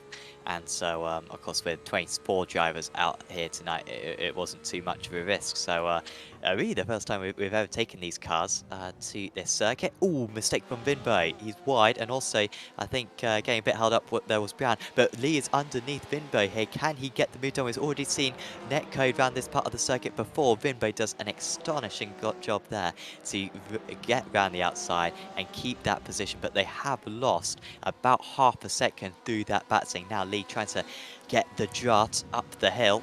They are coming into traffic just a little bit ahead. Angel Pedrero, who started on pole position, and he is going to be a driver who these guys have got to deal with in just a moment, as we see some team orders there. McMahon getting past Tressida, Lee not able to make that move. Yep, and this is just holding them up even more. Pedrero now, they've caught him at a very inopportune time. Laubisch has had to go side by side with him through the apex of turn 10, and that's forced him to take a bit of a slower line through the corner than he would have wanted. But yeah, these three definitely battling hard. 11 minutes to go in the race, and Laubisch looks very racy indeed, despite the quite a lot of damage to his car, to his Porsche RSR. He is very much looking to try and get that third place off of Danny Lee. It looks like Gary, what did I say earlier? He often finds himself ending up in a wall. I think he might have just done that now because he's gone red on the timing tower, and that means he's off the circuit. He's lost quite a lot of time and a couple of positions there as well. Oh, look at Laubisch around the outside. Wow, he carries so much speed, doesn't he? But just a little bit too much that time out. But I honestly thought he was going to be able to grip up there and do another one of those classic moves that Laubisch does. It does seem like he's driving into different categories sometimes with the speed that he carries, just turns it in. The car just seems to grip for him, and that's just down to, you know, maybe a bit of set-up prowess, you know, but you know, 90% just driver skill. The accuracy that he's got, how in tune he is with these GT cars. Wasn't able to put it off that time, and with just 10 minutes to go, he is running out of time to get this race win, albeit a podium or even a fourth place as he is would be good enough to take the championship lead at the moment. Just as we are not seeing side by side at the moment, I will give another shout out to Wave Italy, the title sponsor for this season of the Apex Racing League GT Championship. Wave Italy offering some super prizes for the top drivers in the Pro and Am Drivers Championships. Wave Italy providing some of the most comprehensive driver simulator coaching in the world, along with designing their own peripherals in order to recreate the real-life driving experience. By visiting waveitaly.com, you can have a look at their fantastic driver base in Verona, along with some of the kind of mindset that goes into their peripherals, all about recreating that real-life driving sensation. The top pro drivers this season get a choice of the Wave Impetus Imola or Wave Impetus Monza sim pedals, whilst the amateur driver gets a half day of coaching at the Wave Italy Professional Training Centre in Verona. So do make sure to go to waveitaly.com, where you can use the discount code APEXRACING5 at checkout to get 5% off your next order. Laubisch is still very close. Unfortunately, there were no overtakes whilst I was going through that, but here he goes, not quite the opportunity, but well, he's really looking for anywhere to overtake. Yeah, and I really wouldn't have normally tried what he did there, sending it side by side up halfway through the S's, and he's very lucky that Lee is actually leaving him room there, because I probably wouldn't have. But a bit of a late send there into turn 9. Now try and go around the outside of turn 10. It might just work out for him because he could carry a lot more speed through there. And very lucky indeed that Lee has offered him as much space as he did. I think a couple of other drivers, and he may not have been so lucky, but up into the podium positions. After starting 16th and being involved in that lap 1 pile-up, Nicholas Albish doing a fantastic job making his way up through the field. Next up in his sights, Emil Vimbo, a second up the road. Yeah, and they are, and Vimbo's catching up to Brown. So it could be, I think Lee should have the pace to keep up with Laubish here as well. Well, actually on that lap, Vimbo not quite closing in. So Brown, to give credit to him, has been absolutely rock solid. If anything, he's probably been, along with, well, to be fair, I think, oh no, Vimbo's off the circuit. Can he get it turned? Can he stay ahead of Laubish here? He just about can, and they are millimeters away from contact now. Laubish will be the one with the poor exit, but I was about to say Vimbo's been the most inconsistent out of those top 4 drivers, as we see McMahon move up to 8th position now. But yeah, he has been inconsistent, Vimbo, and we just saw that there, running wide through turn 2, and super lucky not to head into the wall at 3. Still only 1.5 to 2 seconds away from the leader though, so if Brown makes a mistake, then they very much could be battling for the lead at the moment. Such is the nature of Zandvoort. If you run wide, as we've seen, very rarely do you actually end up saving it without having a bit of a coming together with the wall. So yeah, these drivers definitely need to try and keep up the pace that they're running at the moment, which is pretty quick considering that they are battling each other in the dirty air for Laubish and Lee. Lee's actually dropping back a little bit, which is interesting. Obviously, Laubish faster, but you would expect since he was able to keep up with Vimbo, he'd be able to keep up with Vimbo and Laubish, but apparently not so much. I'm surprised Vimbo didn't lose a whole lot of time on that last lap. He only lost 4/10, considering that he was nearly in the wall. It's a bit of a win for him. He lost half a second, so 5.5 tenths through the mistake, it seems. Oh wow, so he nearly does it again. He tips a wheel onto the grass once again, or the dirt really out there. So he is faster than Brown. He would have been a couple of tenths up, but yeah, that mistake just held him back a bit, and now Laubish is within passing range, and this this middle part of the lap is where Laubish managed to move up to 3rd position. This lap could be his opportunity to move up into 2nd position. Well, we'll have to see what he can do. 5 minutes left in the race. He's right on the back of the Corvette, sent it up the inside into turn 10. Bit of a risky move there. Looks like he's made it stick as well. So up the inside for him. Vimbo, however, did carry more speed. Is he going to try and make a move into the chicane? Possibly. No. Sticks back there and gives the position to Nicholas. And Nicholas now 1.6 seconds behind the lead. Do you think he can make it, Sam? I'm not too sure myself. Yeah, so he should have, what, half a second a lap, I think, is kind of his pace advantage. As well, McMahon's going to be up to 7th place. McMahon took a faster pace. He's done a pit stop. And yet, he is almost up to 7th. He's got time to do this one. Here he goes. And Bush being very courteous there. And McMahon to 7th place. Great drive from the 2-time champion.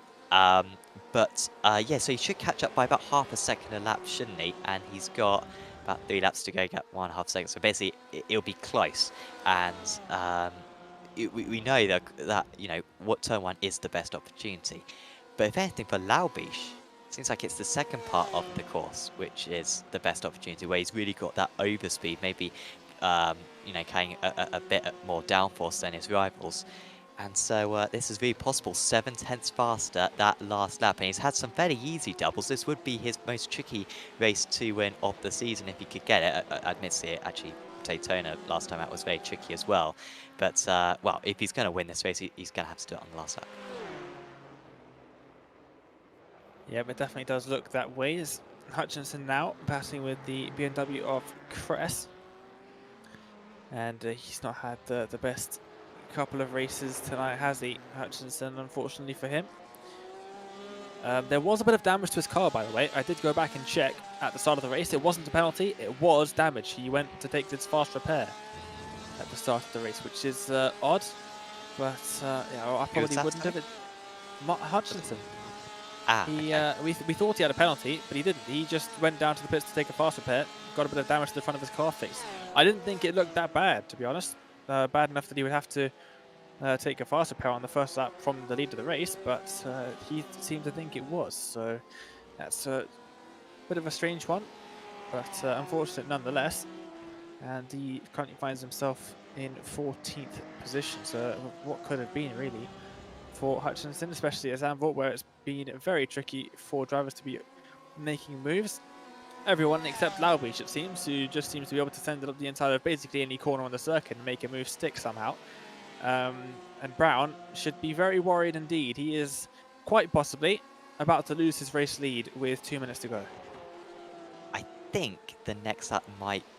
Yeah, the next lap will be the It last will. lap. I don't know It why will. it was going to be close. Easily the next lap. I think I was going I was a minute out there. So he's just got 1.5 more laps to go. But man, it's going to be a tricky 1.5 laps for Tom Brown. He needs to cover off the inside. Needs to cover off the inside into all of these corners. Laubish might have the opportunity to go for this one. He waits for a while. Goes to the outside now. Brown runs him off the course. There's contact between the two of them, and Laubish is past.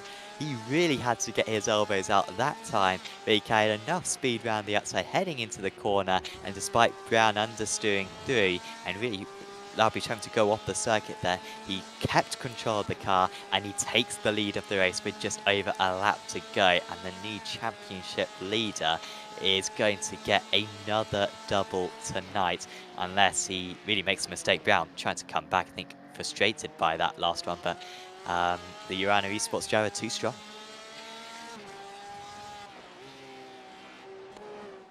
Yeah, and I said before we really got going with the race that I gave him no chance of winning the race starting from 16th. Not only did he go to 16th, he went down to 20th at one point and still has managed to come back and take the lead of the race on the final lap. I honestly have no clue how he's done it. He's really been completely on form throughout the entire race.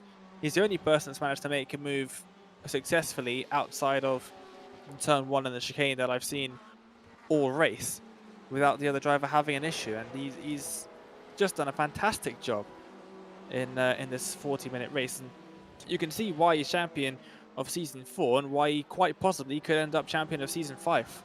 At this rate, 4 double wins in the series so far out of 10 events, only 9 of which he's actually attended.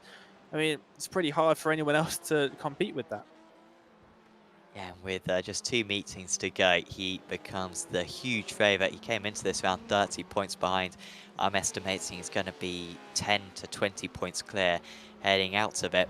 Nicholas Laubish to take another double here at Zandvoort, and he's done it in a very tricky style, but it's well deserved. Nicholas Laubish for Urano eSports wins race 2 at Zandvoort, and it is another perfect score for him tonight. Brown, my pick for the race win, finishes in a close 2nd place. Vinbo gets a podium, that's I think only his 2nd podium of the season, and Lee once again struggling to get those overtakes done, ending up in 4th. Burke with a superb amateur win, and that is going to be another 1-2 for Team Lizard, it looks like, with Prescott scoring very good points for his championship charge, with Van der Nesse having a poor round. Powell, who entered this round in the lead of the championship, I believe that will be his chop score, and so the damage will be weakened slightly, but it is still a very disappointing round, and knowing that he had to really have 3 very good rounds in order to hold on to that lead, that is a poor round for him there, albeit not a whole lot he could do at least in that race 2 of the evening. Yeah, so Dane, I mean, it's really been on a knife edge, I think, heading into this round, whether or not we'd see Laubish catch that lead by the end, but wow, this is a proper hammer blow here at Zandvoort. I mean, I thought it would be a strong circuit for him, but this has gone better than he could have imagined. Yeah, I think it definitely has. Powell is very unfortunate, but he still has points in his drop score, which means he won't have lost as many points from this round as it might look like on the broadcast, with him finishing not particularly well in both races. But he will still probably, I believe, by a couple of points, lose the championship lead to Laubish, maybe 10 points or so between the two of them now after this round, with his 100 and 306 point drop score for Pal. So it's the championship lead has swapped hands, but Laubish, with 2 rounds to go, has a 0 drop score. So if he does have an issue in one of the remaining 2 rounds, it could be championship over for him, because he will lose all of the points that he would have lost to Powell in that particular round, rather than Powell here losing a lot less because of his drop score. So that is still something that Powell has to keep in mind. It might not all be over yet, but I think he does need a little bit of luck to go his way. Yeah, it's definitely going to be a very interesting title fight with a couple of rounds to go. Yeah, that's what he'll be looking for. So yeah, Laubish taking that race win, and Brown, Binbo, Lee, Burke, Crouch, McMahon and Bush rounding out the top 8. Shout out to David Bush, who really did drive exceptionally well there. I mean, pro driver, but he's not had too many top 10s, I think, this season. So really good job there from David to get that good result. Powell in 9th position, then yeah, Prescott Tresido with one of his best results of the season. And once again, really good on the race 2 starts as Tresido. He always seems to get up there. And then Gary Powell of the Dean variety, Hutchinson, Cress, Mackenzie Collins, Van der Nesse, amateur championship leader heading into this round. He'll still be the amateur championship leader, but honestly, I was really doubting if Prescott would have any chance, because Prescott's kind of just been losing little bits of points to Van der Nesse throughout the season. But tonight, he's taking a big chunk out, so going to be close in that one. Then 1 lap down was Pedro after starting on pole, and Kitzman, Matthews, Chambers, the non-finishers, Atkinsons and Bingham, unfortunately did not take the start. So I think we might be able to get 1 or 2 replays of incidents that happened earlier on in the event. And safe to say there were a fair few, Dane, because the close proximity of these walls and just the tricky nature of this circuit caused a lot of errors for drivers. Yeah, definitely. This circuit did prove to be quite difficult for a fair few of the drivers. We saw a fair share of incidents, and here is what happened on lap 1, and it was just an absolutely insane incident there. Chambers ending up on his ceiling. So many drivers involved in that one. You could see all of the tyre marks into the gravel and into the walls. He's towed straight away after that one. That was just really, really unfortunate for some of the drivers. I believe it was caused by them running 3 wide, which is probably not the smartest thing to do on lap 1 at Zandvoort, any lap at Zandvoort through that section of the circuit, but unfortunately they did, and it cost quite a few drivers some time and positions, including Laubish, but it looks like he still managed to somehow make his way back up through the field. I really still don't understand quite how he's managed to do that, but yeah, for him that was just a fantastic showing for him, despite all of the adversities he faced at the start of the race. And I think we're going to be able to get some interviews with some of our drivers now. So I would like to have a chat with Mr. Danny Lee, who joins us now in the commentary box. Congratulations, Danny. That is a good result for you tonight. 2 4th positions. I think possibly the first time this season that you've actually had 2 good results. It's usually been a really good result in one race and then quite a bad result in another race. But tonight you had a bit of consistency for the first time. Yeah, it seemed that it's a bit of all columns. I didn't over practice. I came into it quite unready, to be honest with you, but a last minute change, adding more downforce, seemed to really just flukily seemed to just get it bang on the money. So the setup was good. The competition was clean and very tough. You know, compliments to Crouch for defending for his life in round 1. It seemed as if he had really good pace early on, and then as the tyres sort of bedded in, my setup came into the zone and just couldn't get around him. And same for race 2. I somehow avoided the coming together of a few cars just ahead. Luckily this time I didn't just send it off into the grass like I have been doing the last rounds. Some Pavlovian training going into that. I'm getting hit with a stick every time I do that. and it seems to have worked in preventing me from just throwing it off the track at first sign of trouble. So 2 good rounds. I really did enjoy that. Definitely. I mean, have you got any experience in these cars around this circuit? Because we've never visited it in this series. I don't think, IMSA or the ESS ever visits this place. So was it odd driving these cars around this track? In practice, it did seem odd, but when you're actually following cars and trying to fight, it's so it's deceptively good. It could do with an extra 100 meters on the straight just to facilitate overtaking, but generally speaking, it was actually a fairly interesting race. I did legitimately enjoy trying to attack Crouch and Wimbo and defending from Laubush, which never lasts long, does it? So yeah, a uniquely weird track that actually works well in practice. Well, it works well in the race, but is horrible to practice on. And the final 2 rounds of the championship are Suzuka and Sebring. Which one of them are you looking forward to most? Certainly Sebring, but I'm also pretty handy at Suzuka, I like to think. So it's going to be good. All I want to do is keep my nose out of trouble, finish the 2 races just like I've done today somehow, and that's all I want. I think that will really that will really go a long way towards trying to secure that 3rd position place in the championship. Well, thanks for having a chat with us, Danny. Is there anyone you'd like to give a shout out to? Thanks to Wimbo, Crouch, Laubish for being gentlemen racers. Really made it fun. Shout out to you guys again for the league and the broadcast. You do a great job. And Pineapple Grips, they refurbish Fanatec grips. So if you've got a Formula wheel, go check them out. Other than that, that's all. Thank you very much. Awesome. Best of luck for next time, Danny. Cheers. Danny Lee there, finishing in 4th position in both races. Dane, who are we going to chat with next? Well, I think we're going to have a chat now with Emil Vinbo, who was right up near the front of the field throughout most of that 2nd race there. Emil, welcome. 3rd place for you today. Do you think you could have challenged a bit further forward if you had maybe a little bit more pace? You seem to be getting caught up with Danny Lee a bit throughout that race. Maybe I'm distracting you a bit? No, I don't think the pace was the issue. I just made a few too many mistakes. I would get to, say, 1.5 behind Tom, and then I would make a mistake, lose 3, 4, 5 tenths, and that would take another, like, 4 or 5 laps to get back, so... If I didn't make as many mistakes, I could have maybe had a good chance, but ultimately I think Niklas was just way too fast.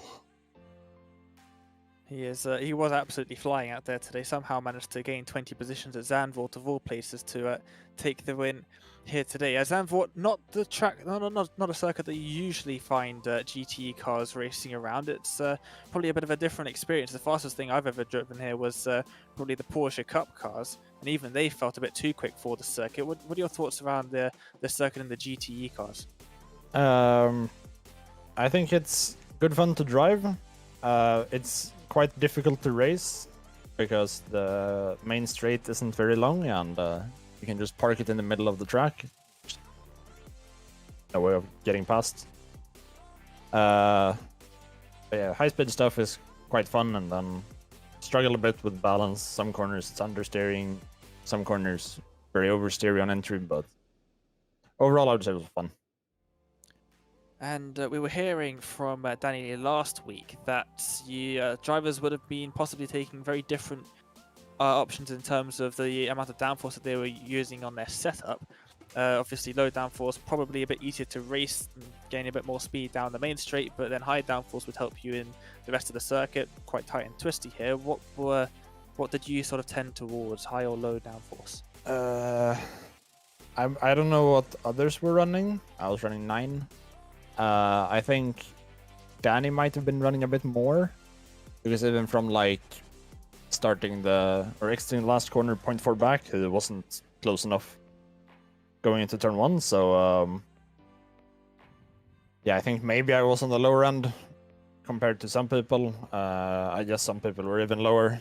I thought 9 felt quite balanced.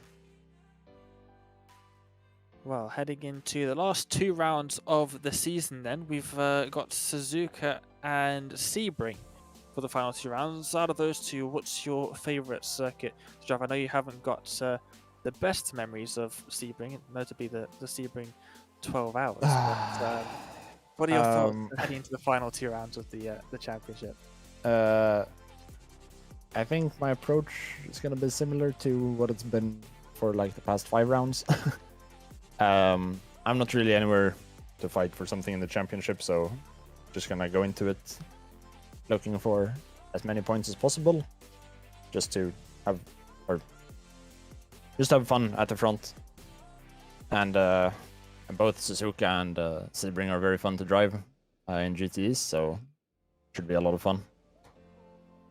Well, we'll see what you can do in the final couple of rounds of the season. Congrats on the 3rd place here today in race number 2. We will see you for the final couple of rounds, but before we let you go, is there anyone you'd like to give a shout out to on Apex Racing TV?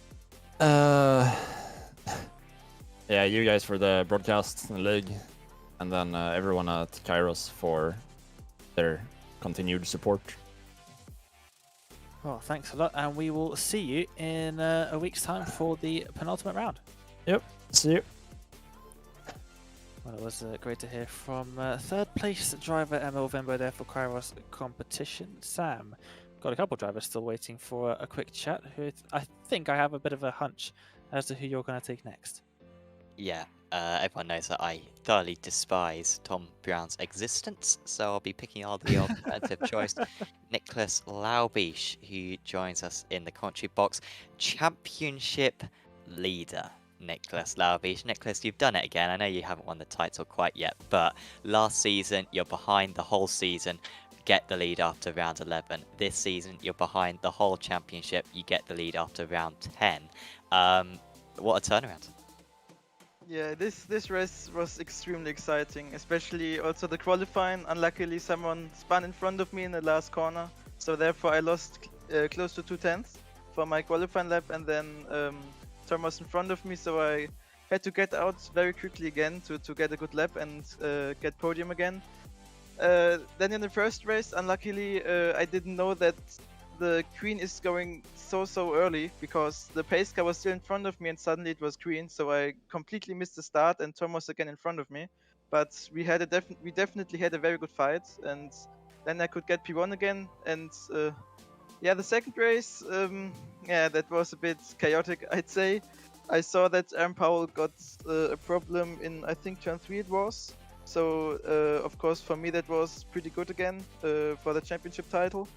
But then, I don't know what exactly happened, but uphill someone crashed into someone else and everything was going up and down again.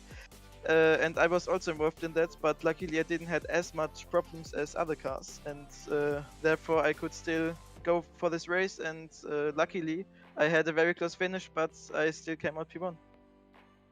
Yeah, when we saw that incident, at least I thought that was going to need to be a faster pair for yourself, a bit like, you know, McMahon and some of the other drivers out there. How bad was the damage? How much time do you think that was costing you per lap?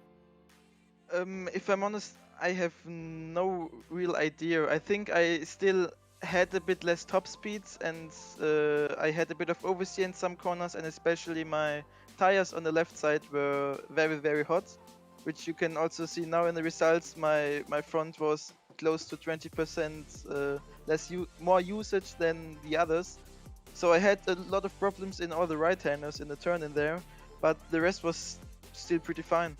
I was also wondering how this is possible, but the car still drove good. It was like 2, 3 or 4 tenths off pace, but I didn't really care that much about that. And in those closing stages, you're catching up to Tom Brown for the lead. I mean, what's kind of your reaction in the cockpit in that situation? I mean, were your hands getting a bit sweaty? Were your arms getting a bit weak? I mean, what was kind of going on in the car though, or were you kind of just driving as you normally do, not feeling it too much? In the last 2 and 3 laps, it was just full focus. I just look at where he's braking and where I have a chance to overtake, because like 1 or 2 laps before I was trying to overtake Danny, but it is so extremely hard here to overtake. And when I saw that Tom is always braking very early for this last chicane there, I knew that I had a chance on the outside. And at the end, it worked out pretty good.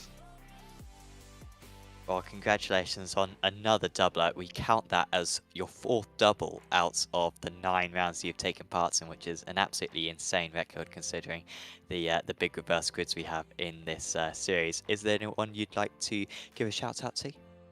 Of course, Urano and our sponsors, HKM, HP, and Huawei, and also Bobo, who was giving me some tips here in the race. Awesome. Well, thanks for having a chat with us, and best of luck in the last 2 rounds. Nicholas Laubish there, your double race winner. I think we might just have time for one more interview, Dane.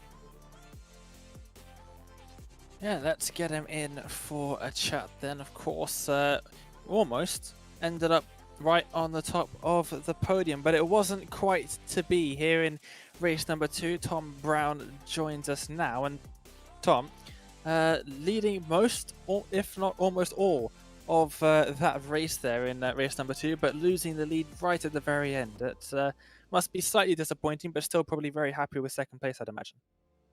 Yeah, especially as I was pit lane start in race 1, but there was no stopping Nicholas once he'd cleared 2nd and 3rd place, and I was hoping that Danny and Emil would hold him up a little bit more when he's 8 tenths quicker than nearly everybody on the track. It was always fate, unfortunately.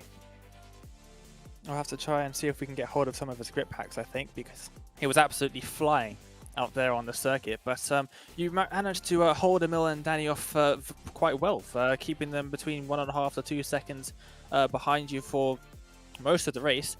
Did you know that Nicholas was coming up behind you? Because obviously in the relative screen you can only really see 2-3 cars behind you, and for most of the race he was much more than that. Were you aware that he was closing the gap at a fairly rapid rate?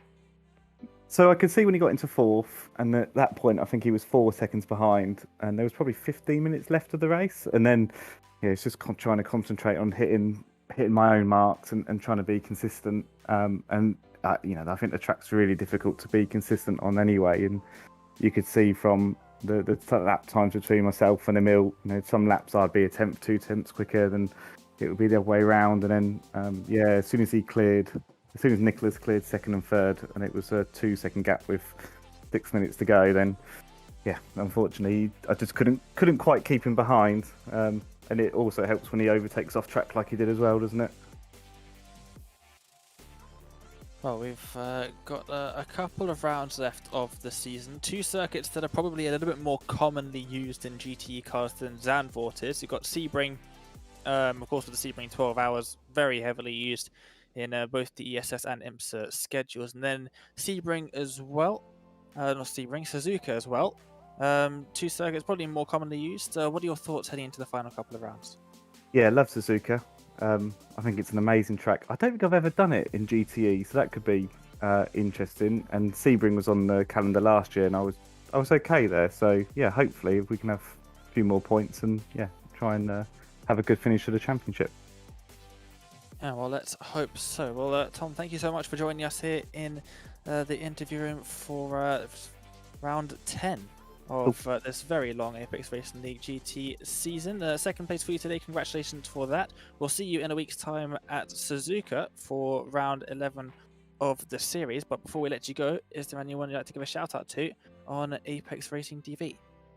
All the family watching, they always tune in, and all the Indie Autosport guys. It's been really great joining the team and testing with them. So yeah, big shout out to them.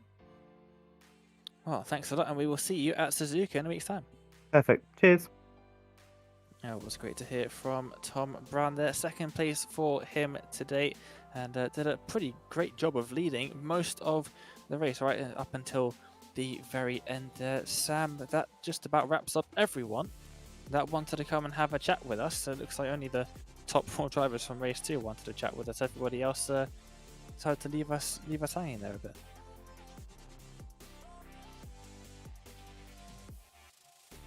Yeah, maybe a little bit tired after all that racing around this very tricky circuit. And of course, we head to Quite a different circuit next time out. We are heading to Suzuka for the penultimate round of the championship. I always say it, Dane. It's my favourite circuit. I think it's perfect in almost every single way. Almost every corner is perfect. I don't think you fully agree with me on that one, but I'm looking forward to visiting that track. I think the drivers will be enjoying that circuit maybe a bit more than what they enjoyed Zandvoort this week. Yeah, the final couple of rounds, Suzuka and Sebring, both more traditional Grand Prix circuits. Suzuka not much wider than Zandvoort really, but a circuit that drivers will be much more used to driving, that's for sure. And I'm not too sure about it myself. Not the biggest fan, but that's probably mostly due to the weird Japanese tarmac. It's just extremely slippery there.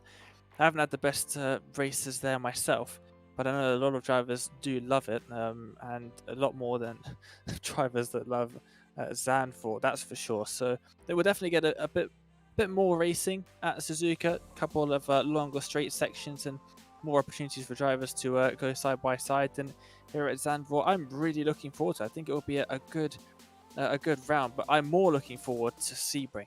I think Sebring is going to be fantastic, a great place to end the season off.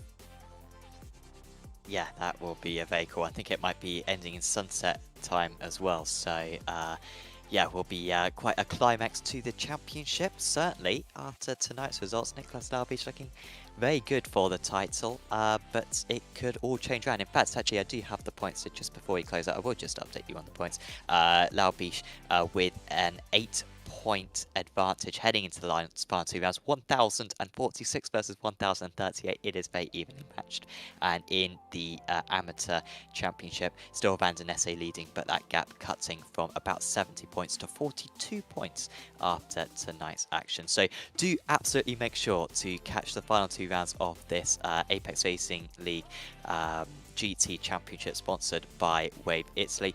Of course, next round, as we've been talking about, will be at Suzuka. That'll be the same time next week, 19 GMT on Apex Racing TV next Sunday. And then, of course, just a week after that, we will have the final season finale at Sebring. Of course, if you've enjoyed this broadcast, do make sure to leave a like on it. And, of course, subscribe to Apex Racing TV because there's lots more action coming up. I think earlier on we may have had Spec Ford Racer, potentially.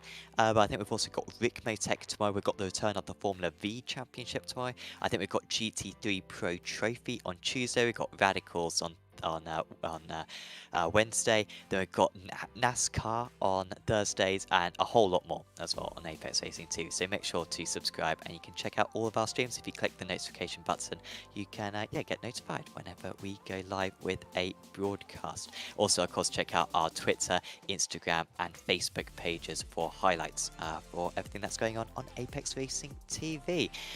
Huge thanks once again to SDK Gaming, to Apex Racing Academy and to Virtual Racing School for sponsoring this series, and a big shout out as well, of course, to Wave Italy, the title sponsor for this series. And of course, if you are looking to get some driver tuition, or if you are looking to get some real high quality peripherals, waveitaly.com is the place to go. So huge thanks to them for their support in the series.